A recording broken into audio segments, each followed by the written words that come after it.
Hey, what is going on, guys? It is Young here, and today I'm back in our Fortnite video. And in today's video, I'm going to give you guys some tips and tricks on how to win more solo games here in Fortnite for Season 8. And before we get into the video, I have a V-Buck giveaway. I'm going to be giving away some V-Bucks at 130,000 subscribers. So if you guys want a chance to win some V-Bucks, all you have to do is to drop a like on this video. Make sure you guys are subscribed to the channel, turn on my notifications, and as well leave a comment down below of your Xbox gamer tag, your PSN gamer tag, or Epic account. And like I said, as soon as I reach 130,000 subscribers, I'm going to be giving away some V-Bucks, so make sure you guys enter the giveaway. And as well, if you guys want to add me and support me as a creator in the item shop, all you have to do is go over to the item shop, go down to support a creator, type in my code is Young Humor, and you guys will have me added and supported as a creator. I really do appreciate everyone who does. And alright guys, let's get right to the video.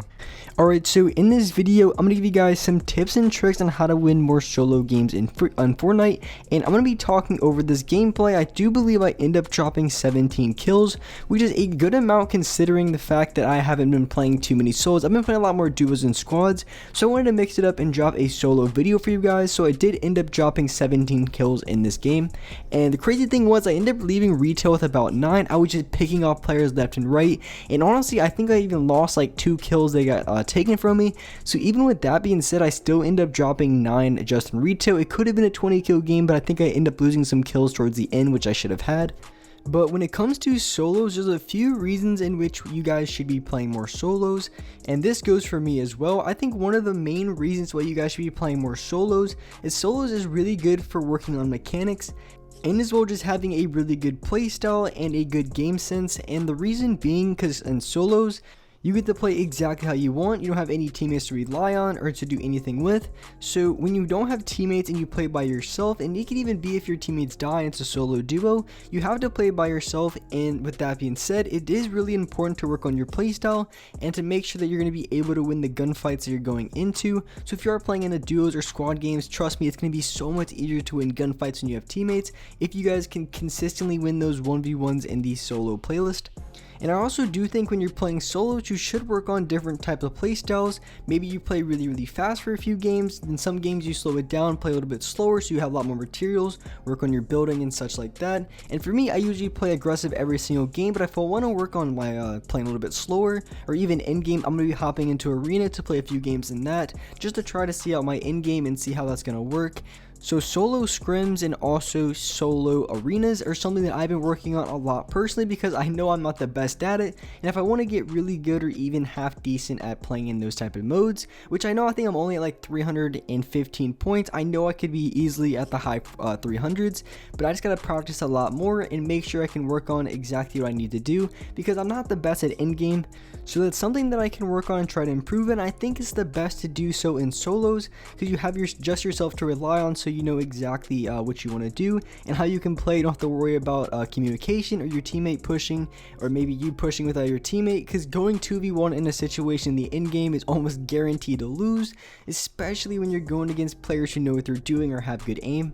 And one thing you guys can see that I'm doing in this situation, I talked about it a little bit in my other videos, is I'm using the house to my advantage, and this is super important in the early game, just because you're typically not going to have a lot of materials. I ended up picking up quite a few materials off the last 2 players I killed. I think right now I'm sitting at 350 plus materials, which is insanely good and something you usually don't have. But I was able to work around the building, and I was able to pick off quite a few players, picked up like 4 or 5 players just from working around the building. I was able to save a ton of materials and as well make some really good plays with the poison trap I had. And honestly, that trap is pretty OP. I think it hits for about 80 damage, and most of the players you see in the early game, they're not going to be having 100 HP. A lot of them are going to be at 75 HP, which did play a huge role and allowed me to get those 2 kills with the poison trap, because as soon as they hit with the poison trap, they have 75 HP, they don't have any bandages, they're not going to be able to live through it, which did allow me to get the few kills on them right there. And immediately after I was able to win this AR fight, someone else ran into my poison trap, which was the second kill that I got with that trap. I honestly was even surprised that I even got a kill with that at all, because it is really good if someone gets hit by it, but a lot of people are looking behind walls and such, and that could be a really good strategy to place traps in, poison traps, regular traps, and all sorts of things like that. A really good idea, and something that I did right there, is I placed it on the wall, so a lot of people aren't going to be paying attention to the wall. A lot of people, when they look for traps, they're going to be expecting it on the ceiling every single single time. So sometimes if you have it on the wall in certain areas, or even behind doorways on the left or right hand side wall, it's going to be very hard for a lot of people to notice unless they're expecting it. So that could be a really good way to get a lot of easy trap kills, not placing it directly on the ceiling because it's very expected, and instead placing it on the sidewall. This could be really good if you have it on the sidewall in buildings and stairways, because that's a really good way to get a lot of easy hits with it, because a lot of people aren't going to be checking the sides when they're running up the stairs. They're going to be checking right before they open the door if it's any traps above them. So when you place it on the sides like that, it's going to be catching a lot of people off guard, and I guarantee you guys, you're going to be seeing a lot more kills and a lot more hits with your trap by doing so. And now going into the next fight, I'm going to notice that I'm going to be fighting this player right in the middle of the open, which is going to allow a lot of other players nearby to go for a lot of simple third parties and a lot of easy tags. So what I'm going to do is I'm going to try to kill this player in the middle as fast as possible. I do a very good job of doing so. I end up getting one tag on the player initially, and then I broke the structure because I noticed he was only held up by about 2 ramps, and then I went for the really quick play, hit him with a pump, and then finished him off with an SMG. Then I noticed there's going to be another player over in this direction, and of course, like I said earlier, I'm gonna get third partied up from the side, and this player, I think he was just sitting on top of the mountain with an RPG, which is a super annoying thing to deal with because RPGs can do a lot of damage and they break all of your structures, which is going to be super annoying if you're trying to go into a gunfight where you're getting shot from one angle, and then from the other angle you're getting constantly hit from RPGs because they can hold up to 12 rounds. So you're gonna have a lot of people who just sit and use up their entire rounds before they even challenge you at all. And probably this was going to be my only possible chance of dying here in this game. It's just getting pinched from all the different angles combined, and I just now realized it. I think the guy ended up taking the zipline above me. I didn't just see it till now because I think the zone came in, but I'm pretty sure the guy took the zipline, went across, and came from the other side. I didn't even see that. I kind of just now saw that. Now looking back in this replay, it is very hard to see, and I would not have seen it in actual game. So yeah, he goes, and that's the same guy who's on the hill over there right now. So I'm still looking over here because I didn't realize the guy went all the way in the other direction. But the guy that I just killed a second ago, he had 2 rifts, which is going to play a huge part. It's going to make it very easy to rotate to the next players, because when you have things with movement, you have rifts, you have launch pads and things like that. It's going to save you a lot of time and a lot of materials, because you're not going to be burning through all your materials going up to the next player and fighting the next team. You can just use the rift or the launch pad to go for the high ground, go for the guy on top, and it's just going to save you a ton of materials, especially when you're going against the guy with the RPG or the minigun, or just the guy sitting on top of the scar with 10,000 rounds just constantly lighting down on you. That's when you're going to need to use the rift or the launch pad to go for high ground. Otherwise, you're burning through half your material count even before you go into that fight.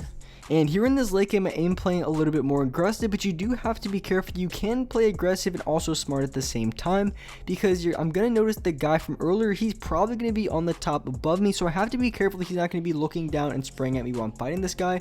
So even though I'm going for the push on this player, it can be kind of risky, because like I said, the guy on top could be looking down at any second and going for shots on me, because I know he is on top. So if I want to go for the push on the player that I just killed, I had to be very, very quick with it. Otherwise, I'm going to get constantly sprayed from the guy on top, and instead of building up, I'm going to use my rift to go for the guy on top. And as you can see, he's over here by the campfire, and that's just a kind of a fortunate situation, because he could have been just over the top looking down like I said, and this guy's just sitting in the box. So what I'm going to do is I'm going to back up slightly in case he wants to go for the shot, where basically he sits behind the wall, and as soon as I try to break it, he tries to go for a pump shot. So that's why I backed up a little bit, because even if he went for the shot, he was not going to hit me for 150 damage. He would have hit me for maybe 100 damage at most, which is still a lot of damage, but at the same time, it's not going to be a one pump to my dome. So that can be a really good strategy to kind of mess the guy up a little bit, because if they want to go for the shot, even if they want to go for a window edit, if you're backed up a little bit, they're not going to be able to hit you for that full damage shot. So a lot of times, even if they go for the shot, you're going to be at minimum trading shots. You're going to be hitting them twice with the scar, which is going to be doing about 70 damage, and as well, they're probably going to hit you for about 70. Maybe if you're lucky, they'll hit you for 30 or or even miss. So just not being up against the guys. Well, of course, if you're trying to get in the box or you're trying to go for the wall edit, you have to be close enough to where you get the wall. But a lot of times if they're weak in that situation, since he did pop the campfire, I knew he was going to be low. Backing up and trying to go for the shot would have been the best option. And with that being said, that's about for this video. Hope you guys enjoyed this video. Hope you guys liked it. And if you guys could, drop a like in this video.